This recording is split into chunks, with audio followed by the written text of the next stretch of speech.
Roblox Hangout games. Realistically, what is there to say that hasn't already been said about them? Predatory, harmful, dangerous, any negative word you can think of can appropriately fit modern Roblox Hangout games. The home to extremist ideologies, grooming gangs, extortion groups, doxers, age players, and so many other just completely vile and unhinged communities of people, it makes you wonder, what the fuck are we doing here? Countless videos have been made bringing attention to the issue. State-level lawsuits have been issued to Roblox for somehow not combating this problem in any sort of effective way. Police are using these games as official training, and regardless of who covers it, nothing is done. And when I say nothing, I mean nothing. Roblox shares a big part of the blame, as most to all of the issues of the platform in regards to safety can be traced back to them, as, you know, it's their platform, first and foremost, and some form of extensive moderation should be baseline. But I also wanted to show you that the people who own these games and the people who are the figureheads of these communities also aren't necessarily free of blame here.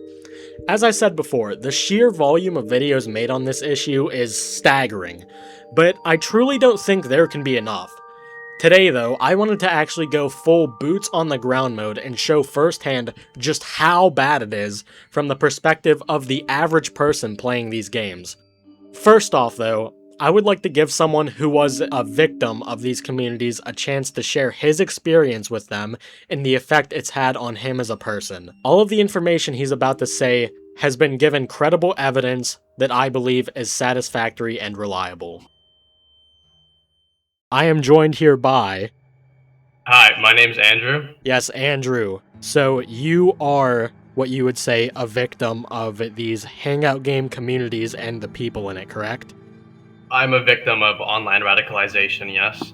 Approximately when did you begin being active in Hangout games on Roblox, and what games specifically were you active in? I started being active in these games around a year and a half ago, maybe 2 years. At the time this was a summer of my grade 9. I started off on TikTok, and then I started joining games like Rate My Avatar 2, which is where I met a lot of people who brought me closer into the community. And then I transitioned into playing games like Church, Dollhouse RP, LGBTQ Hangout, I think it's called, where I met even more people. And what effect have these games had on you as an individual in these past years of you playing them? Quite frankly, they have ruined my life. I'm currently on 2 watch lists, one for the Canadian Security Intelligence Service and one for the FBI. I am blacklisted from ever entering the United States of America.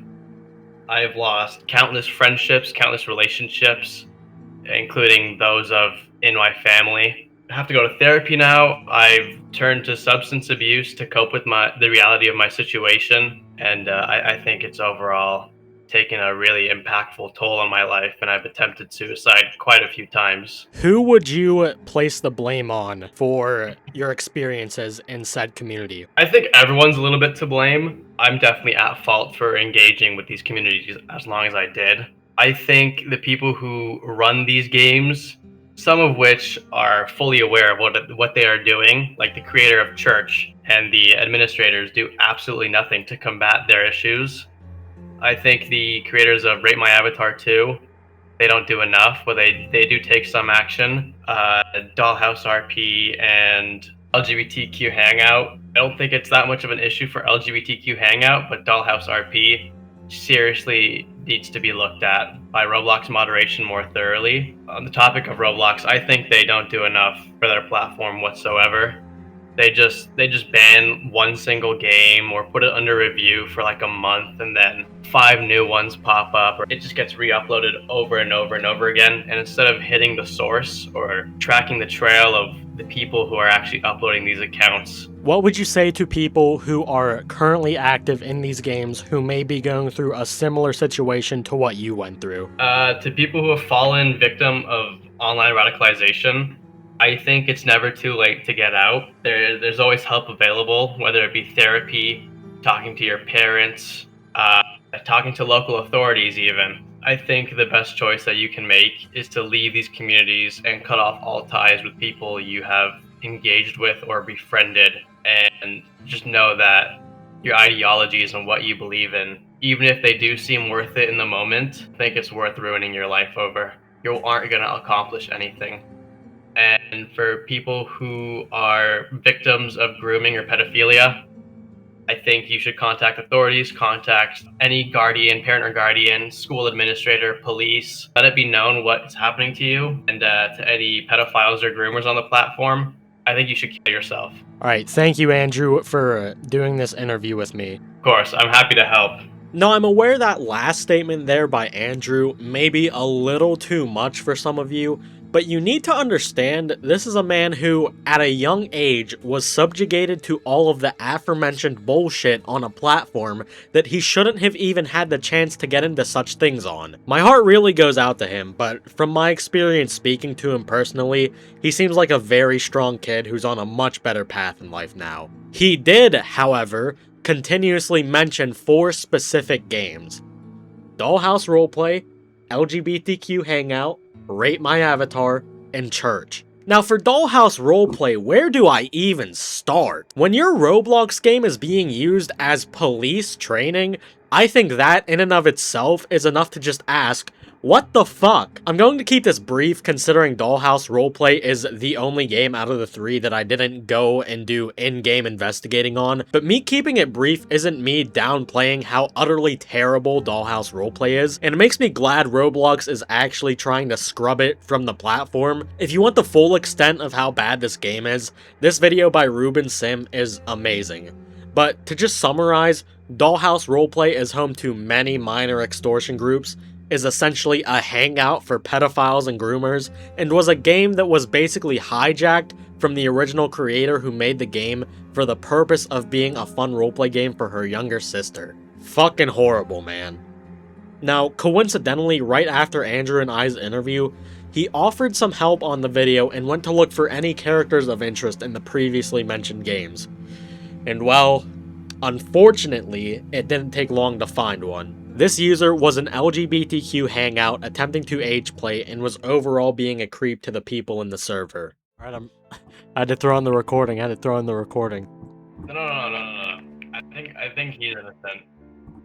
You didn't know? I have no clue about this person, but follow me. Yeah. Yeah, he went up to this girl right here. Yes, I follow. And told him to call him daddy, pretty much. So did that guy over there, did he come up to you and ask you to call him daddy? Oh wait, I saw that. Yeah, that happened to her. I mean, girl. Okay, so that did happen. That did in fact happen. No, it did. Remember that dude that walked up to you with the black shirt and with all the black like stuff on him, and he goes ahead and he looks you dead in the eyes and say, "Call me Dada," in a baby way though. He said it in chat. Yeah, he doesn't have voice chat. I feel like people like that, they kind of try to do inappropriate stuff with little children for the fun of it, and it's quite disgusting. She hit the nail on the head with that one. Since he didn't have chat in my age range, it's very possible that he himself was a younger guy, but that doesn't make the situation any better whatsoever. Adult or not, absolutely disgusting behavior. We obviously took the necessary steps to report him after this, but I would not be surprised if no action was taken, which, you know, seems to be a recurring theme throughout Roblox moderation. On to the next game though. Rate My Avatar. This one is, I think, a dark horse when it comes to terrible Roblox Hangout games because it holds a pretty decent amount of concurrent players. I myself have actually been fairly active in this game and I've actually met some cool people off of it, but on the other side of the page you have stuff like this, and this, and this, and this. Now I'm going to show you a clip, but I want you to keep in mind that the majority of people showcased in this clip are more than likely minors because they aren't in my age group, which is indicated when the speech bubble icon is red instead of green above their user. Aura farming right now, what the heck? Hold up, he kinda, oh wait, no, I can't see him. I can't see his chat. Yeah, bro. No, they're in a different age group, I think. That's why. Yeah. Some of them actually are. Pretty weird that a game that claims to be a safe reimagining of the classic experience has stuff like this just happen so frequently on it. In my own personal experience playing this game, a lot of people like to sing the praises of its moderation, so I'll just say this. Is it better than most games of its kind? Yes. Is it up to the standard that it should be, given its large player base of people under the age of 18? Nowhere near. But boy, however bad Rate My Avatar 2 is nowhere near as bad as this next game we're taking a look at. None other than Church. Now don't let the title of the game fool you. There is no holiness within this experience. Don't get it twisted.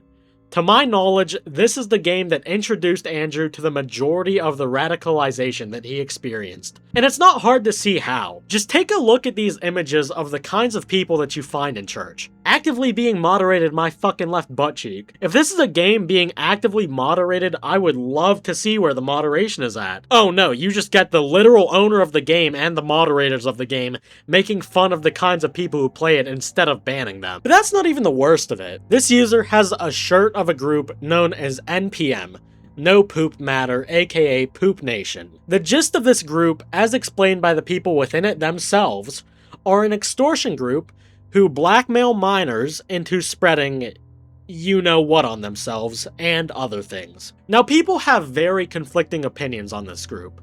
Some say it was for real, some say it was done as a joke, and even if it was a joke, that's a really fucking weird thing to joke about. But regardless of whatever the hell the group was, from my research on them, they have allegations of group members sharing CP with one another. So, whether or not this guy was actually a member, or he's just joking around with the shirt, which, again, that's a really weird thing to do, that should just show you the kind of people that fester in this game.